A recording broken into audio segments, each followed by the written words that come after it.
Good evening. My name is Joe Chow, and Mayor of Addison.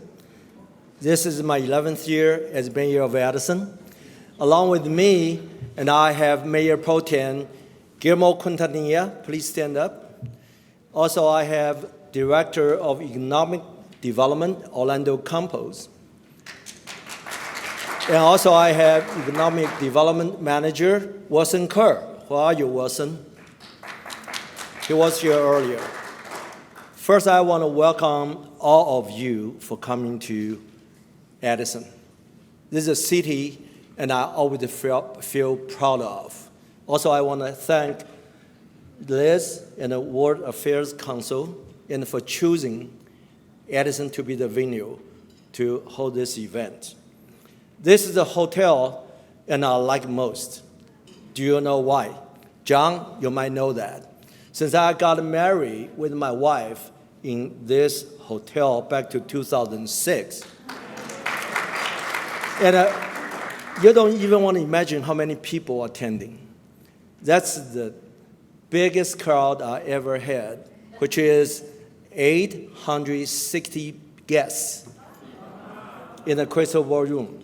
So how can I forget this hotel? And I want to tell you this. I know John Stick, the former consular of Japan, and he and his wife. He has represented the Japanese community so well. So give him a round of applause, please. We've been good friends. Sometimes we play golf a little bit, but last 2 years we couldn't do it. So I'm so glad to see him for the first time in 2 years. Yeah. So, I always believe North Texas is a growing place. And the economy is such wonderful. And I can't tell you how much we emphasize the cultural differences. And then Japan, I grew up in Taiwan. We have a very close relationship with Japan and the United States. So you have to break all the differences and build up all those bridges, and we can be a stronger country and in the world. So I want you to listen. I believe the panelists will bring you a lot of impact and understanding about the North Texas economy. So please enjoy the event, and thank you very much for coming to Addison, Texas. Thank you. Hello. I like the enthusiasm. Welcome. Good evening. Konbanwa. Yokoso. My name is Liz Brailsford. I'm the president and CEO of the World Affairs Council of Dallas-Fort Worth. I am particularly excited for tonight's program. As some of you may know, my career began in Japan, where I lived for several years, and I am quite literally standing in front of you this evening because of that experience. And so anything Japan related, and what I can personally do to bridge the gap to further the US-Japan partnership are incredibly important to me. And Japan, my second home, will always be near and dear to my heart writ large. And with that, thank you, Mayor Chow, for welcoming us to Addison and for your partnership tonight. I'm happy to see Orlando Campos, Addison's Director of Economic Development and Tourism, Wilson Kerr, Manager of Economic Development, and Councilman Guillermo Quintanilla and Marlon Willison as well. It's great to be back, and I'm so thrilled for our partnership and what's to come in the future. I'd also like to thank the Sasakawa Peace Foundation USA for their sponsorship and close partnership that has brought this expert panel to us in Dallas. We have Satohiro Akimoto, Shanti Shoji, and Benji Kennedy From Sasakawa with us this evening. This is also a program of the World Affairs Councils of America, which is very dear to my heart as well, because that is where I worked before in DC, before I moved to Dallas early this year. And it's wonderful to welcome my new friend, Kathleen Euler, who joins from their DC office tonight.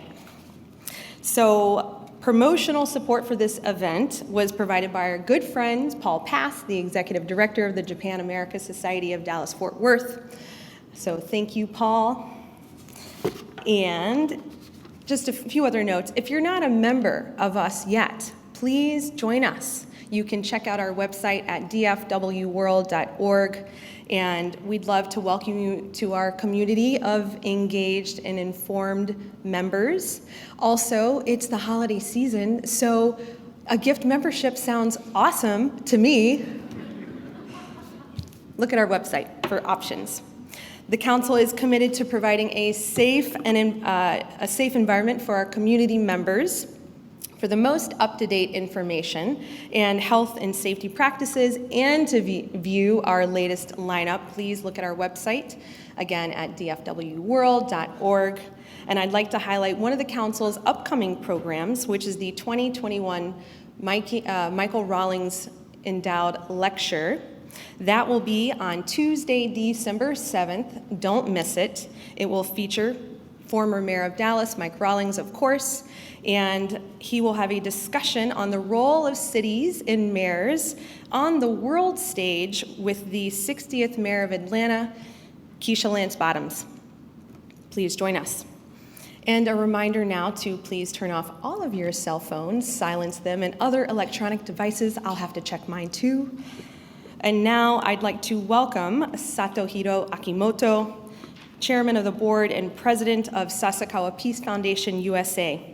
Dr. Akimoto has held roles at Mitsubishi, DirecTV Japan, Japan Society, among many other organizations. And he's also a contributor for the Japan Times. I've worked with Dr. Akimoto for years now through Sasakawa in my former job at the World Affairs Councils of America in DC, and I must say it is a true pleasure to see him after all of these years. We hope that our relationship sustains and deepens into the future, so thank you very much for your support.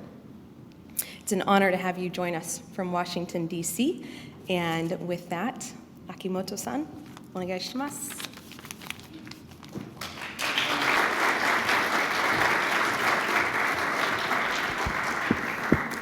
Good evening. Unlike Mayor Joe Chow, I don't own a Chinese restaurant.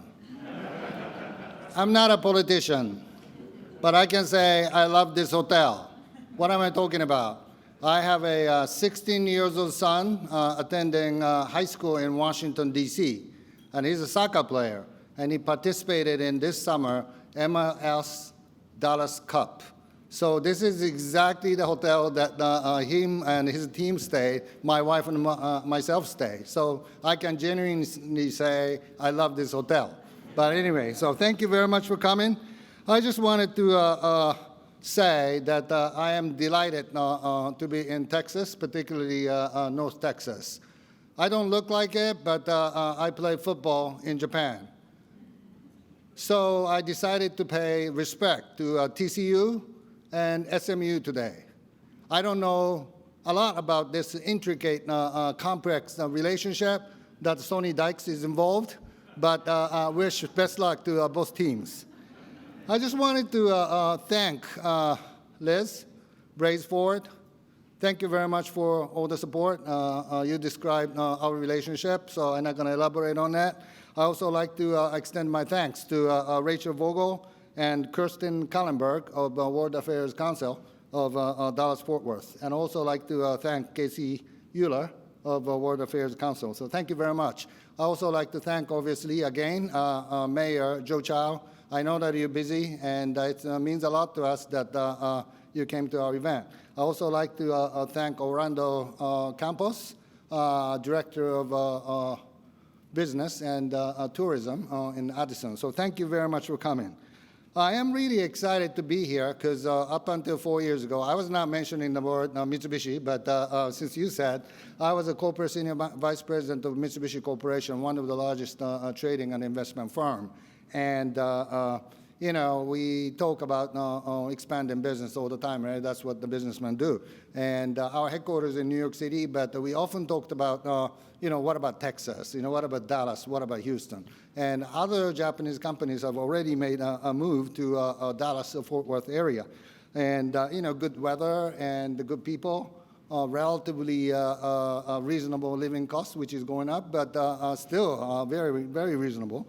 Good business environment, access to many different cities. This is a wonderful place. And, you know, we are so excited to bring speakers representing Japanese companies who are bullish about North Texas. So I'm looking forward to the discussion. I'm sure that, you know, there are some challenges and issues that we have to face for the future continuous development. I'm looking forward to discussion. You didn't come here to listen to me, so I'm going to finish by introducing Ms. Shanti Shoji, Program Director at the Sasakawa Peace Foundation USA. Sasakawa Peace Foundation, some of you may know, is the largest grant-giving organization, together with the Japan Foundation, Nippon Foundation, and Tokyo Foundation, located in Tokyo. We focus on the five areas of research and grant giving. First is U.S.-Japan relationship, which is the biggest one. Second one is Japan's role in Southeast Asia. And third one is ocean governance. We are very big in keeping the soundness of ocean, including marine resources, and diversity, women, obviously, and the relationship with Islamic countries. In Washington, we focus on U.S.-Japan relationship, particularly in terms of national security, foreign policy, and economic ties. And Ms. Shanti Shoji directs all the programs at the Sasakawa Peace Foundation. And I was thinking about doing, you know, playing the role of a moderator tonight. But with all due respect to Mr. Mr. Suzuki and others, the panelists, rather than having, and I'm the oldest, you know, rather than having an over 60-year-old person doing a role of a moderator, I thought, no, Shanti is better suited. So I'll ask Shanti to do it. She's a veteran of a U.S.-Japan relationship. She worked in Japan. She actually went to Japan as a jet person immediately after graduation from college. She taught English in Japan, just like Liz, you did that in Niigata, you know, and Shanti worked in Japan before she came back here and worked for the Japanese embassy. So she's really dedicated to U.S.-Japan relationship, and I'm very lucky to have her. So with that, I'd like to invite Shanti and the panelists to come up on the stage. Shanti, thank you. It's such a pleasure to be here with you all, and this is our first program back in person since we did this program in March of 2020 in Utah. So it's really a pleasure to be doing it in person again, but to be here in this city on this occasion. And again, thank you so much to Mayor Chow for joining us, and the very warm welcome to Addison. It's nice to know we had so many connections with the hotel already. As they'd say in Japanese, it's goen. It's kind of a quinkadink that we are all here again together. So my name is Shanti Shoji, Director of Programs at Sasakawa USA, and it really brings me such personal joy and professional joy to be here. It's been mentioned before, but having worked in Japan, you know, it's so great that in my career I can continue to do this. And having worked on the JET program, and Liz has as well, it's just really great that, you know, years down the road we can connect again and help bring programming to your community here. So tonight's event is part of Sasakawa USA's The Alliance Working in America series, where usually for our programs we work in Washington, D.C. with the policy community there, political leaders, the media, things like that. But you know, the U.S.-Japan Alliance is important across the United States. So we get out of D.C. Into local communities and discuss the importance of that alliance. And we're so happy to be here in North Texas to do that with you all. And we're so thrilled to be able to partner with the World Affairs Council of America and then World Affairs Council of Dallas-Fort Worth here with Liz to be able to do this program. Tonight, we're honored to have with us 3 leaders who are deeply knowledgeable about this topic. Just to kind of set up what the event will be like tonight, our discussion, Mr. Yasuhiro Uozumi, Executive Director of Keidanren USA, who is based in Washington, D.C., but with us tonight, will kick off the program providing context of the overarching importance of the economic impact of the U.S.-Japan alliance and what that has on here in the U.S. and in Texas. We will then dive into North Texas specifically, hearing from 2 key figures in your community. Mr. Mark Ikeno, President and CEO of NEC Corporation of America, will be joining us virtually soon on screen. And we have Mr. Yoichiro Suzuki, Senior Vice President, Corporate Collaboration of NTT Data Services. Following their remarks, we will have a brief discussion and Q&A. I know we're already running short on time, so I will try to get to the good part of the discussion, which you all came here to listen to. And with that, I'd like to ask the panelists to come on stage. So if we could bring Mr. Ikeno onto the camera, and Mr. Suzuki and Uozumi, if you could join me up here. And if you could sit here. All right, thank you. And wonderful. We can see you, Mr. Ikeno. Can you hear us? Yes. Wonderful. All right. Thank you so much for joining us virtually this evening. So, with no further ado, I would like to kick the program over to Uozumi-san, who will start us off. Thank you very much for having me today. It's a great pleasure and great honor for me to be here tonight. I know time is very limited, so I'm going to start my presentation. So today I want to explain about contribution and engagement by Japanese companies in the US and in Texas. So before that, I think most of you don't know about Keidanren. What is Keidanren? Keidanren is an abbreviation. Our official name is Nippon Keizai Dantai Rengoukai. It's too long. So Nippon means Japan. Keizai means economy or business. Dantai means organization. And Rengoukai means federation. So we use Keidanren, or Japan Business Federation. We have more than 1,400 member companies. Those are leading Japanese companies such as NEC, NTT, Toyota, Canon, Hitachi, etc. So we represent the leading voice of Japanese companies. Our headquarters in Tokyo, and we collect voices and concerns of our member companies and make a proposal to policymakers. Those are congressional people or federal government people, as well as state or local government people. So sometimes we dispatch delegation to several states. In recent 6 years, we visited 17 states and 28 cities.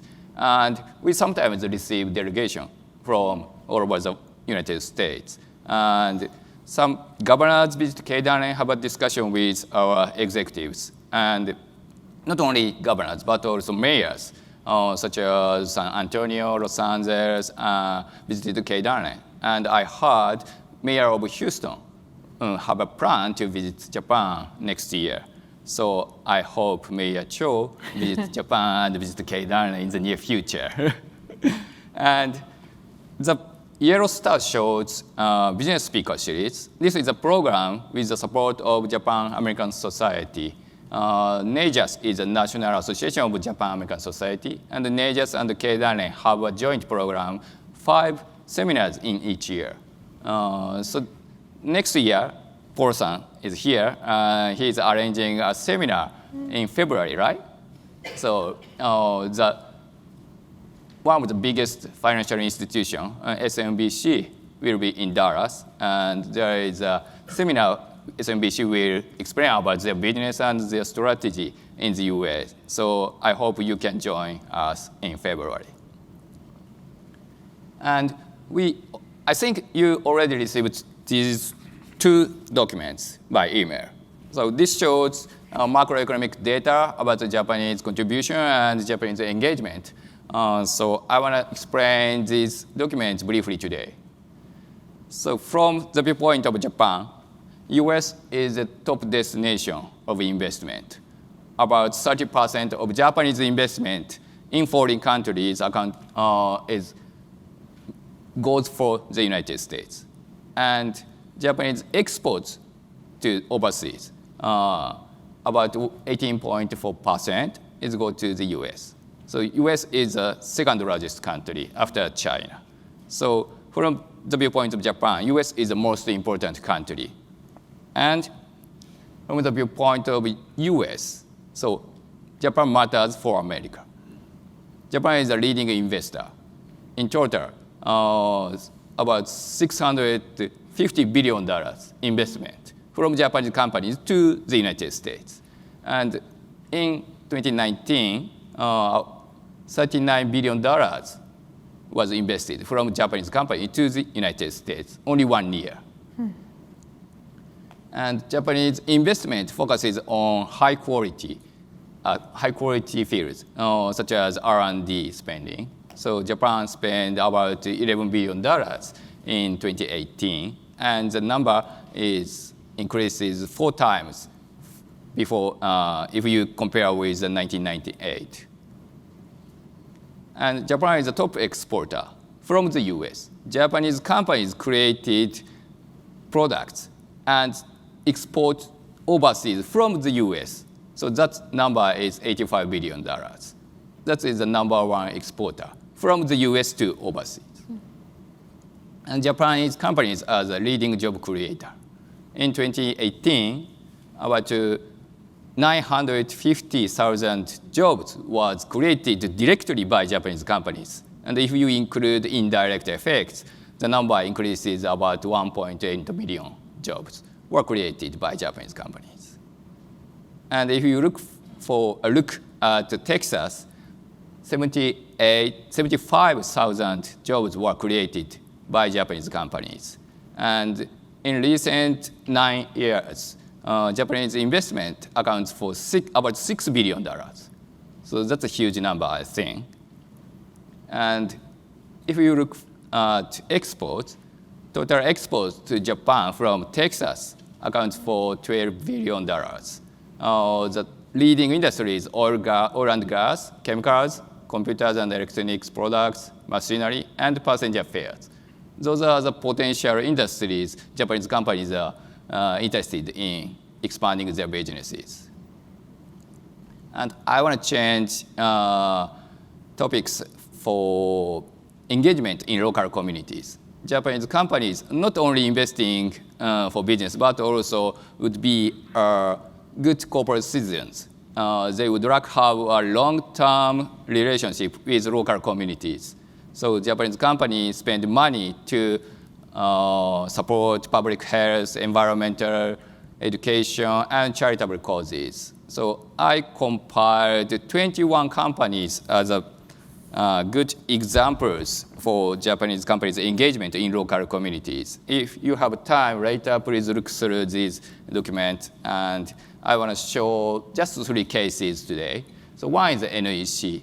I think Ikeno-san will explain about the details about their engagement in local communities. One good example is about the Irma Lange Young Leadership School program.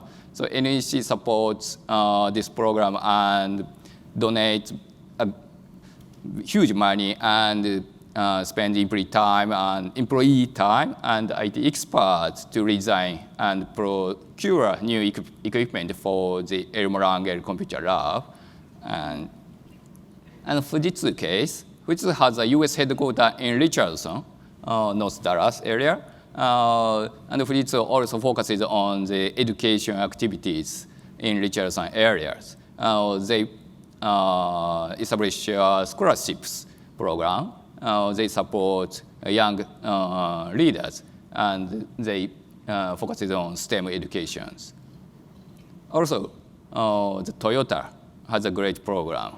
Not only for Texas, but also they provide a nationwide program. In 13 states, they have family learning programs. So I only I only show 3 cases today, but I collected more than 500 examples by less than 100 companies. So I want to publish more documents in the near future. So I stop here. All right. Thank you very so much. much. Really appreciate that. So thank you so much for providing kind of the backdrop for the conversation as we now dive into North Texas and learn more about your community here and the things that are happening. So Mr. Ikeno, so happy to see you. If you could please go ahead. Yes, yeah, thank you.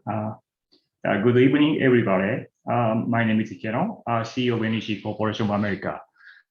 First of all, I apologize for not being able to join the event in person because yesterday morning I had a meeting with customer, but yesterday afternoon, some of one attendants got a COVID positive test.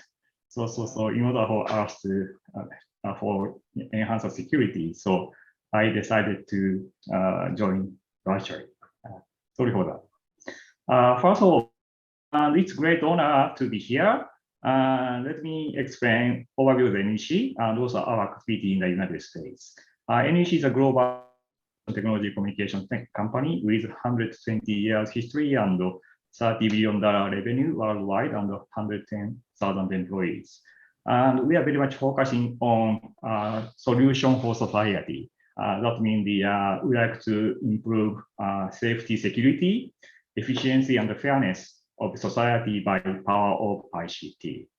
And talking about NEC business in America, we have been operating business here in US more than 60 years, and also for more than 40 years in Texas. And also we moved to our US headquarters from New York to Dallas 20 years ago. And we have a office nationwide and large presence in the Washington, D.C. area for government relations and federal business. And also large presence in the California for biometrics. And we have 2 laboratories in the United States. The reason why we moved to Dallas, we moved to headquarters to Dallas in 20 years ago with a couple of reasons. So maybe everybody can easily imagine. One is a good talent, good people. Second is the convenience for the travel, and also very business friendly, systems. And also, I think there is a telecom corridor. Many telecom operators and telecom technology company are located in the North Texas. And also, looking at the current situation and the future in Dallas, my understanding is that Texas has and North Dallas area has a very good energy system. Also, digital infrastructure, global number 3 location for data centers. And also, Dallas economy is very diversified, so well balanced. And also, probably because of the China issue, so relationship with Mexico is becoming more important. And then considering the relationship Mexico logistics, Texas be a more important place. And also DFW expanding a lot, 39 million passenger in 2020 and 3.4 million passenger in international. And also they are changing hub function for Asia from Los Angeles to DFW. I believe Dallas has lots of advantage for future. And also more importantly, I like to emphasize one thing is good people and good communities. Also business executive is always thinking about the community because I'm one of the board member of Dallas Regional Chamber. But every board meeting, so they are talking about the school issue or diversity inclusion issue, how we can improve the community, Dallas community. That's kind of discussion we are doing in Dallas Regional Chamber. That's a great advantage, I think. And then let me talk about our main business in the United States. We are doing enterprise communication and enterprise IT solution and also biometric solution. Main growth area is biometrics, like fingerprint matching or face recognition. And originally, we started the business to the state government, state police, county police, and the city police for the fingerprint matching system for criminal investigations. And from 5 years ago, we provided the face recognition to Department of Homeland Security. We sold the enterprise license to DHS. That means all the backend matching of US immigration are done by NEC softwares. Then we expand to the business to the Delta Airlines, Star Alliance, and Universal Studio. Many enterprise customer is using face recognition. The reason of I'm talking about the face recognition is one of the issue is if people hear about face recognition or AI, many people feel fears, very scary, and machine or AI control people, like minority report type controlled society or dark society. But we don't want to create a dark society. Then if you look at the situation of the face boarding at the Delta Airlines or Star Alliance, so originally with that traditional way is, traveler have to look for the passport and air ticket and they need to put the ticket into the scanner. Everybody is looking down. But by face boarding, a traveler doesn't have to look for the passport or ticket, just see the kiosk. Then beyond the kiosk, traveler can see the airline staff. That means the people are looking at each other, then they are smiling. And also like boarding process and boarding experience is completely changed. Boarding experience is going to be like a smiling process.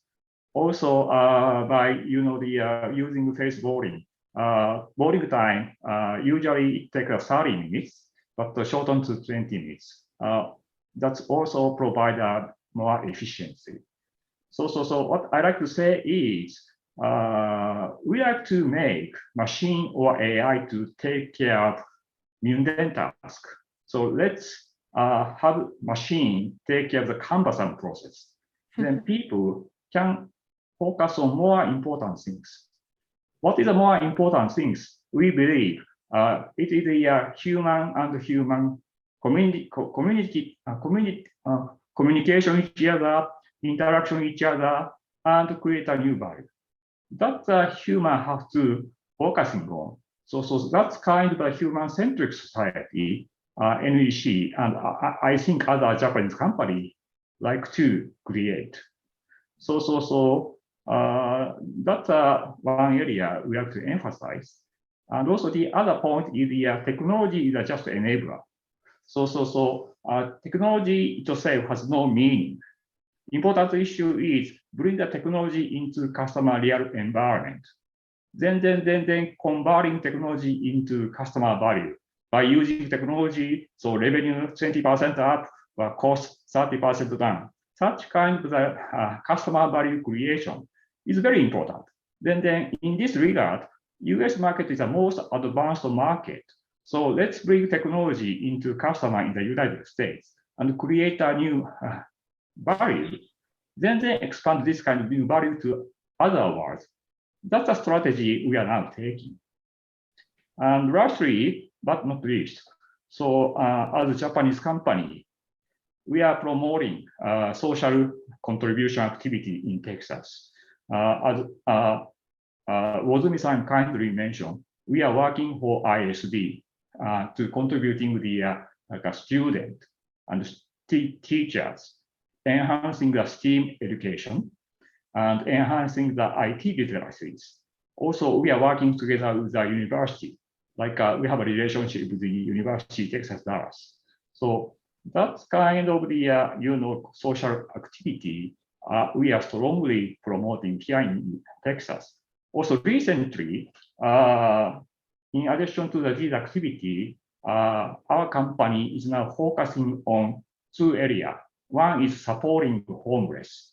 The other one is prevention of human trafficking. Traditionally, Japanese company has a good concept saying "sanpo yoshi." Sanpo yoshi means the good for customer, good for employee, and good for society. And I think it's time to demonstrate Japanese companies' goodwill. So we should be not only the good neighbors to the United States, we should be a part of a community. That kind of attitude I like to strongly promote, and we like to continue to be a good citizen in the U.S. market. Thank you. Thank you, Ikeno-san. Thank you, Ikeno-san. It's great to hear about how long NEC has been in this community and the really important work you're doing in these communities. Now we will jump over to Suzuki-san, who will talk to us from NTT Data Services. Thank you, Shanti. So thank you very much for giving me and the NTT Data this opportunity to introduce us with this wonderful community. I'm so happy and excited with being part of this program tonight. So first, I really wish I could share the wonderful story and memory about this hotel along with Mr. Chow, Mayor Chow, and well as Kimoto-san. But I'm very sure this evening will be my unforgettable night, and then I will like this, and the praise and the community more and more. And I also wish NTT Data would be on the list. Wozumi-san introduced us one example of the excellent educational program in this community. So, we are now trying to expand a lot of the things in these communities, and hopefully in the near future, so we can be on that list as well. So, maybe some of you already know about us, NTT and NTT Data, but probably. So I have to admit, NTT and NTT Data brand is relatively new for the U.S. market. So, and many of the audience probably don't know about us well. So probably I want to start from some basics of who we are and what is the NTT and the NTT Data is. So. NTT Data Services, it's us. It's representing the North America's business unit as part of an NTT Data. So NTT Data is our parent company based in Japan. So that NTT Data also has a parent. So it's our grandparent, if I can say. From us, and this NTT Holdings Group, it's also based in Japan. It's a huge, group companies. So 110 billion in revenue and more than 300,000 people across the world, and 960 subgroup companies under the NTT umbrella. And the NTT starts their history with the telephone business. I think that more than 70 years ago in Japan, so we had a kind of the huge Japan heritage in the corporate, as like Toyota and the Sony and the NEC, as the Wozumi-san already introduced. So it's a huge brand and the huge groups, and let me say that it's a little bit complicated. So NTT Data is part of the NTT group, and then 22 billion in revenue, and then 110,000 people we also have. What we are doing is some sort of IT service provider, IT consulting.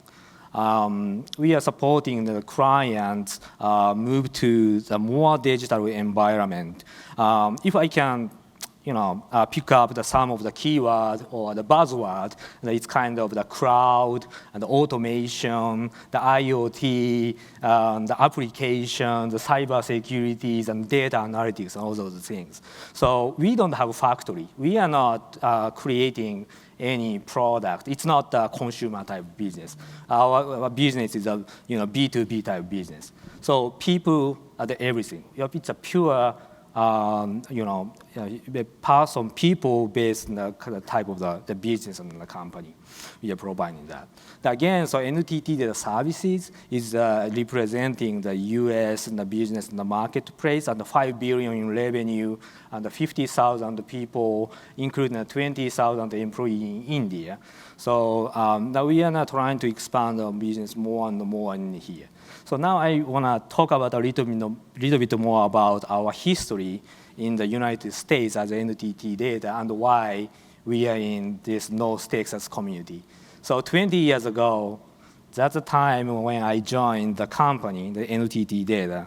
I mean, NTT Data had almost nothing outside of Japan.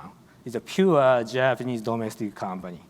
So that's a surprise for me as well. I cannot talk about my personal story. It's going to be too long. But I can say that life is so unpredictable. I cannot believe why I'm here now. But anyway, besides that. So then how we expanded our global presence in the US, it's all about the acquisitions. 10 years ago, we made our first big acquisition. It's a 2010. I still remember the transaction date was end of the year, the December 31st. So we acquired the company named King, based in Boston, Massachusetts. So that's the beginning of our history. And then more than 10,000 people, including the India resources, joined our company. So, and including a great leadership team does that. Since then, we are making some history in here. But after the four years of the acquisition, we decided to move our headquarters from Boston to Texas. So probably I can talk about the three major things why we did that.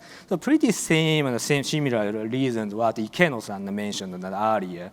So number one, it's about the client, right? Our client is very diverse. So when it comes to the industry, it's the healthcare and the banking, financial, and the insurance, and then the manufacturing and the retail and the commercial, as well as the public sector. So pretty much everything we are covering in just the marketplace. So of course, we have a lot of great clients base in here, Texas. That's a strong reason why we did this, but also, our clients spread across the nations, from the west to the east, the north, and the south. So very important for us to reach out to the clients from our location, and then also from clients, right? And we can enjoy this geographical advantage from the client perspective. The second thing is the people and the resources. Needless to say, again, as I mentioned, people is everything for us. So it's a great talent pool that we can access, including the college network, the growing community, the very welcome environment, and to have the new people from other states and other places. This is very important for us to easy access to that. And the third thing is the community, especially the IT community, the EDS and the HP, DXC, Dell, and back then we already have those and the major IT players, and here they're expanding the community as well. So that will be very important for us to use and share the same resources and whatever it is, and as a part of the same industry and the community. So those are the major reasons. But probably in addition, as Kimo-san mentioned in the past, so I can say both. North Texas area and the Texas itself are very business-friendly community. Now I want to say that we can also enjoy some sort of the benefit of the economies and through this transition as well. So then if I can go back to the history of the NTT Data in the US, 5 years ago, 2016, we made another big acquisition. We acquired former Dell Services. This is formerly as known as Perot Systems. Obviously, Ross Perot is the founder of the company. And many local employees and people joined us, including the great leadership in there again. So this transaction just proves us, we are in the right place. So we are still in the middle of the journey to be a global top player under the NTT and NTT Data brand in here, but we are very enjoying this challenge with this community. So maybe, we have the same agenda, more goal growth and together. So thank you so much. Back to All you. right. Thank you so much. I appreciate it.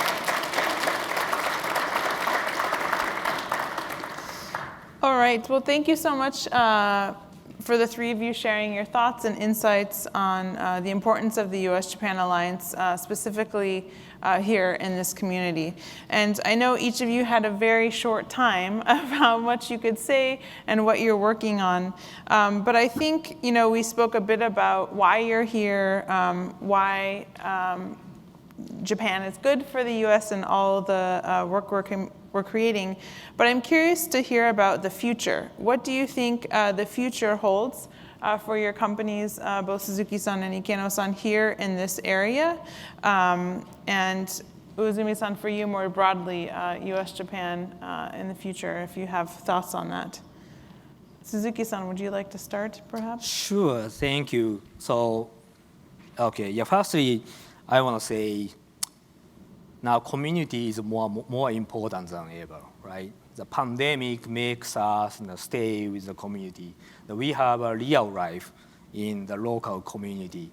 So, and then as a IT and the digital company, as I mentioned, and I probably, we can do a lot of things together more in the future. So for example, it's a very early stage of the pandemic, and NTT data provides COVID tracking apps and applications. You can use the smartphone to track the COVID situation type of thing with the city of Austin in Texas, right? So and that type of technology can support the community, the citizens to respond, how to respond when you have some symptoms or you got some positive result on the COVID test and those type of things. So that's the very mutual effort, and then quick turnaround when the time and the speed and agility is very important, and the nimble reaction that technology could help and a lot of things in the community area. Now also, and apart from the community, apart from the technology and and the business side of things, and as part of the community members, we are very proud of being the active participants of the North Texas Food Drive. I mean the Peanuts Butter Drive, and we call that. We are that's the annual program, the very fun competitions. So and actually, so inside of the company, we have different groups who we are making a donation as a competition, who is doing better than others, and it's a very fun time. It's a 1 week and a 2 weeks program, but we are very proud, and we can feel it as a real, and a part of the member of the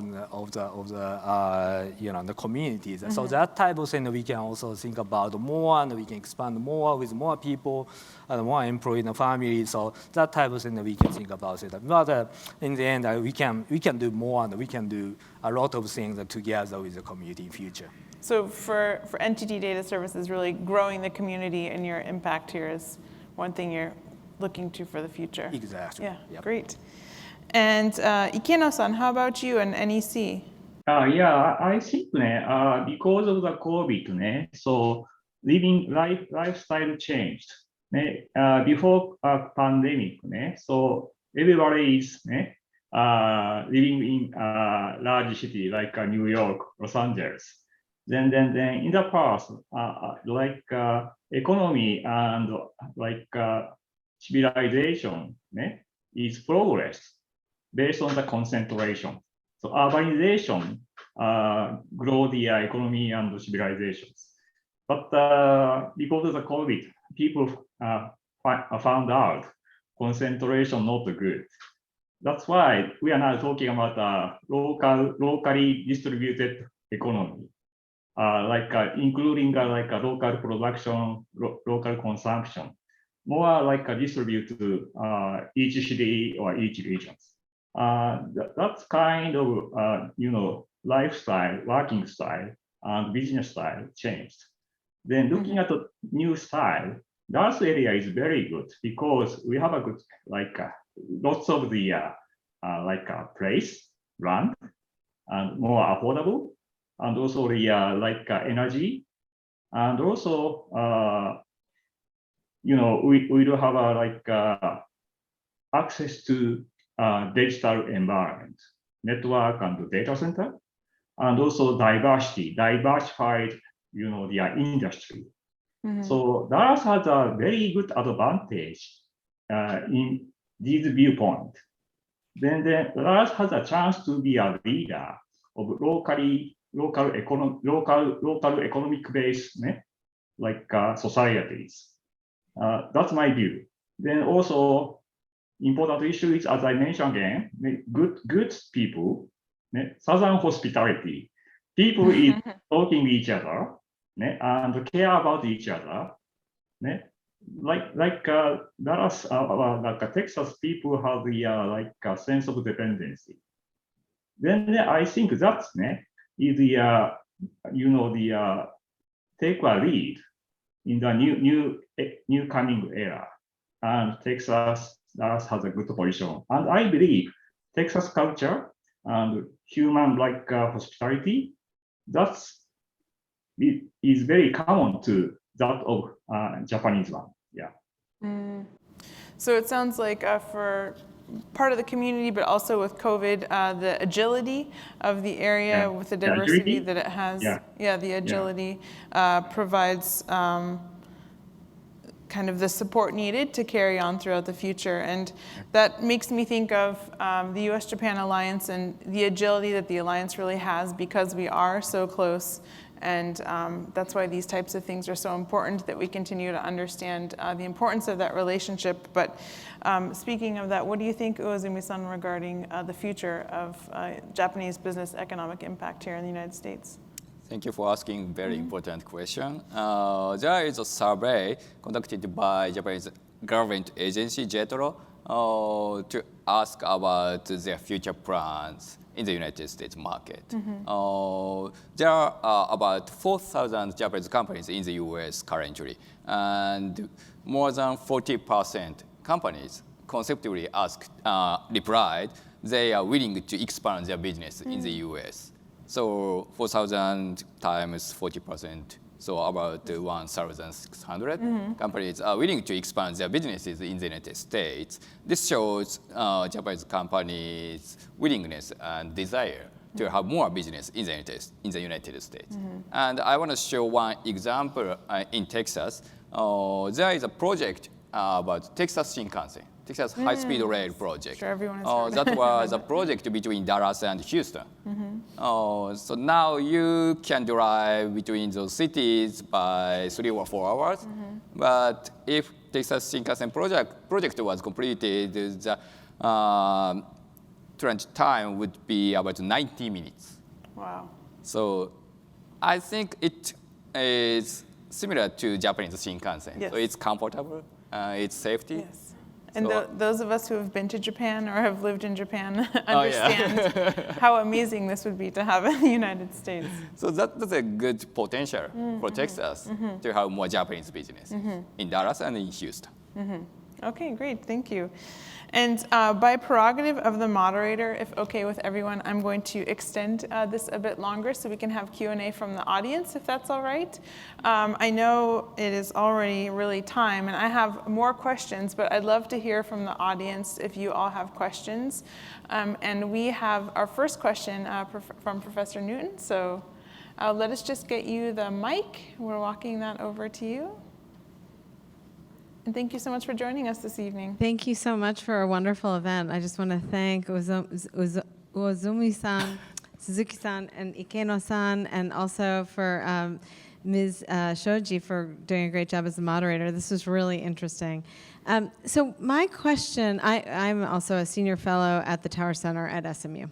My question for you is, if you could give us a little bit, I guess it starts with a caveat, which is I'm not asking you to comment on American politics at all. But given the fact that American politics right now is extremely polarized and we see big changes from one administration to the next, I would love your perspective on what it's like to do business in that climate and the challenges that Japanese businesses face in the United States in general, but also maybe in Texas. Are you a little bit shielded from that? You all mentioned the good business environment that we have in Texas, and I wonder if that is opts for or makes it result in a better outcome. Thank you so much. A very important question, and I too am curious to hear responses. Would anyone like to start? May I? Yes, please. Uzumi-san. Yeah, thank you very much for the asking for a wonderful question. The U.S.-Japan relationship is very important from the viewpoint of policies and politics. Thanks to the good relationship between politicians between the U.S. and Japan, we have a good relationship, and sometimes we have benefits from those good relationships. But if you compare with former administration and the current administration, there are differences about politics, especially in climate change, infrastructure, or some other topics that will have huge impact on Japanese businesses. So we really hope we have a very predictable and stable business environment to do a good businesses. So we don't care about which party is better or not. We don't say that, but we really hope good business environment is in the United States. Of course, the U.S. has already a very good business environment. That's why Japanese businesses invested a lot of money in the United States and have a long-term relationship with the U.S. But we really hope we have more frequent communication with policymakers and U.S. businesses. Those kind of things would support our good relationship, and we hope more business-friendly environment in the near future. Thank you. Ikeno-san and Suzuki-san, do you have... Okay, let me Yes, take that next because that question is very, very interesting for us because at the beginning of as I mentioned, the history, we try to expand the business in here. That's a strong concern for us because our ultimate parent, NTT, still more than 30% of share owned by government, Japanese government. And again, when we acquired the company, they are providing the services to the U.S. government as well, the federal, administration type of thing. So we are really worried about maybe the U.S. government or our potential client. We said, no, we don't want to do the business with NTT because your boss is NTT and Japanese government or something like that. But that was over concern. Nothing bad happened so far. I don't know for the future, but the U.S.-Japan relationship is very strong, and that was very, very supportive for us. No, I'm not hearing anything bad so far, but even for the public sector and the client, their expectation is very high. Now our public sector business is also growing very rapidly, more than commercial sectors. So we have a great, interest and intention of investment in the U.S. Our market share in the U.S. as an NTT data group is less than 1% across all IT service industry. That's too low. In Japan, we have more than 10% market share. We need quickly double. We have this strong intention to the U.S. market and the clients and all of the potential marketplace, and they are really welcoming that our strategy. I'm very sure we have to do more in this market, and the U.S. market relationship really, really helpful us to expand our business. All right, thank you. Ikeno-san, would you like to comment? Yeah, I think we are working technology sector. Then I believe technology is some sort of a double-edged sword. So if we use technology correctly, many people can be happy. But if we use technology badly, many unhappy people. So then technology changing rapidly. But then in parallel, we need to think about how we can use technology and how we can respect human rights. Then this kind of issue shall be done through the many discussion, debate, conversations by the people who have different opinions.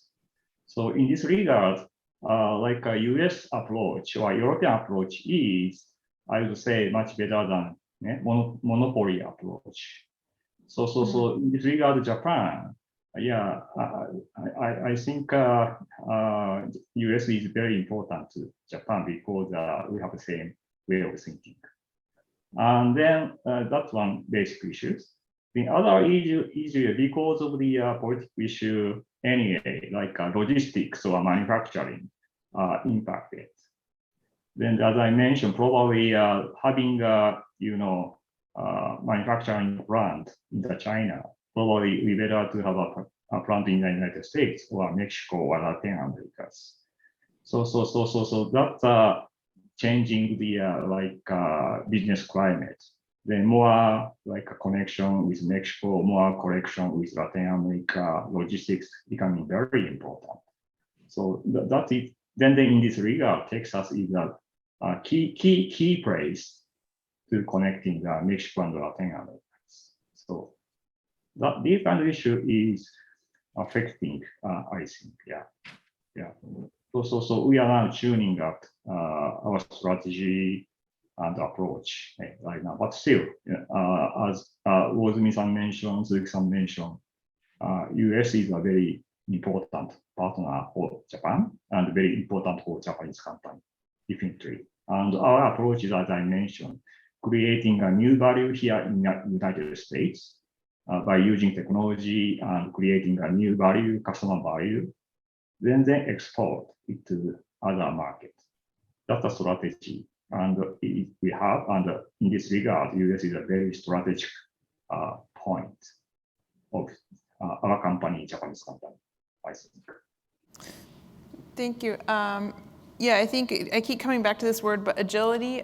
We have such a strong relationship that despite the changes here in the US with our government who's leading or which way we're swinging or what election has just come up, but also in Japan, as of recent, there's been several changes with Prime Minister leadership.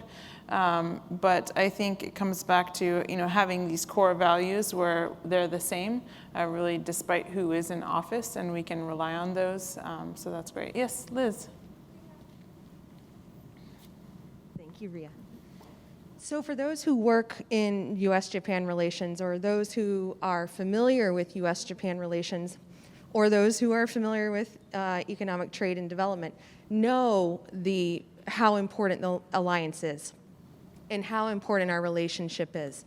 But how do we highlight Japan and our relationship, our alliance, and how much of an impact Japan has on the United States and vice versa, and in the North Texas area? How do we highlight that more in our area so that North Texans know this?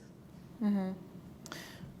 And I think perhaps specifically for Suzuki-san and Ikeno-san, your community engagement activities that you're doing are one way that you can do that. But do either of you have, or is Uezumi-san, if you'd like to chime in?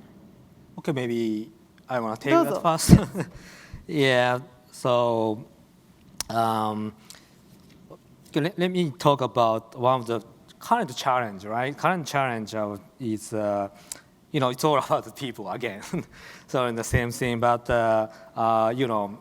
recruiting and the training, the retaining the good people. So especially in the IT market, it's super competitive. I understand this not only for NTT, but for the other IT market player, and even outside of the IT market, it's a very, very competitive market and for any industry, right? The talent and the people and the resources. So, but it's very critical for us that this is one of the biggest things that we need to tackle that. But I'm a little bit optimistic about this challenge with this in the community in the North Texas area. So I want to try to make that really quick, but I want to share the one episode. So as I mentioned, the NTT is doing a lot of things. So we have one sister company who is doing a real estate business, based in New York. The president of the company traveled to Texas this summer. So that was his first travel to the Texas area. And we had the project working together. And he spent the entire week and a half in here, Dallas-Fort Worth area, and he also visited Austin. And then at the end of the travel, he just told me, he finally understands why everything is coming here. Everyone is coming here from another state. So probably I have a better explanation and the better reason I can give, but that one word just give me a shot, and then more than any other words, I can probably trust that type of the instinction that the people just witnessed of the dynamism of the movement of the the community and the population or the business and some sort of that. So he said this is a magnet of the people. So, and the place is the magnet of the people that, and I still can trust that, and I'm very optimistic and about our future, even though we are having a big challenges of the resources, the talent acquisition, the education and the type of thing. So I don't know if this is answering to your question, but that's something I want to share with you. All right, thank you. Ikeno-san, I know you do a lot of work, especially in areas that I think aren't so common with community engagement, human trafficking, homelessness, and of course education. But do you have any ideas on perhaps how we can better magnify to those who are not in this room about the importance of Japanese business in this area? So that's that question. Let me talk about one example. I talk about the support to homeless people.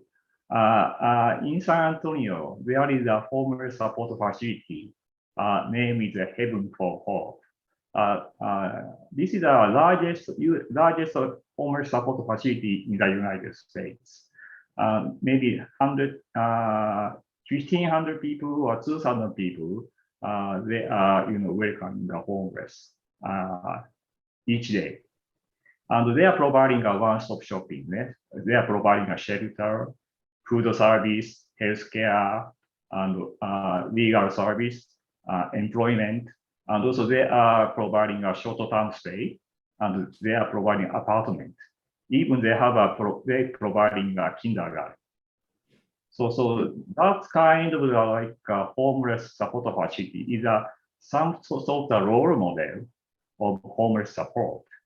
Then we are now talking how technology can contribute to their operations, like video analytic technology or like emergency communication, data analytic. Then by using technology, so people, staff member in homeless support can work more efficiently, and rather than being bothered by checking people or logistics. So this kind of cumbersome thing will be done by technology, AI. Then facility staff can focusing on how they can communicate with the client rather than the homeless people. That's one of the future model, how technology can contribute. And also this homeless support facilities are some sort of the small societies. So by doing working in this with facility, we can make some like a role model, and then we can replicate in Japan, in other states in the United States, or in Japan.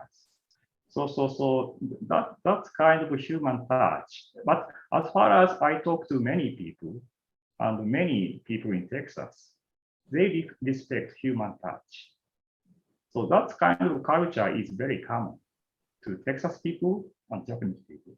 So that kind of human interaction activity eventually deepens the trust between two countries. Mm-hmm. That kind of way I like to work. So eventually, business like activity and social value creation activity by company, corporate citizen, eventually can deepen the relationship with two countries. And also talking about Japan, I'm very outspoken. Japanese economy is suffering. Then 1980, Japan has a big economies, good, strong economic powers. But compared with China, Japanese power is decreasing. But Japan has a good a culture and good people, and we need to think about how we can work with, how we can deal with other countries. So probably I think we have one hint in the community activities, I believe. Thank you. And I think also the work, for example, that Paul, you do at Japan America Society here, those are important programs to educate more people and youth especially, so that they can go on and educate their parents and carry that with them as they grow. So we are over time and at time, so I'm going to go ahead and call it here. So just allow some time for as well so you can meet with the speakers and chat and connect if you'd like. But thank you so much for joining us, and thank you to Ikeno-san, Suzuki-san, Uozumi-san, and World Affairs Councils of America, World Affairs Councils of Dallas-Fort Worth, and Mayor Chow, and all of those who have joined us today for tonight's event. And I hope you learned some new things. Thank you so much. Thank you.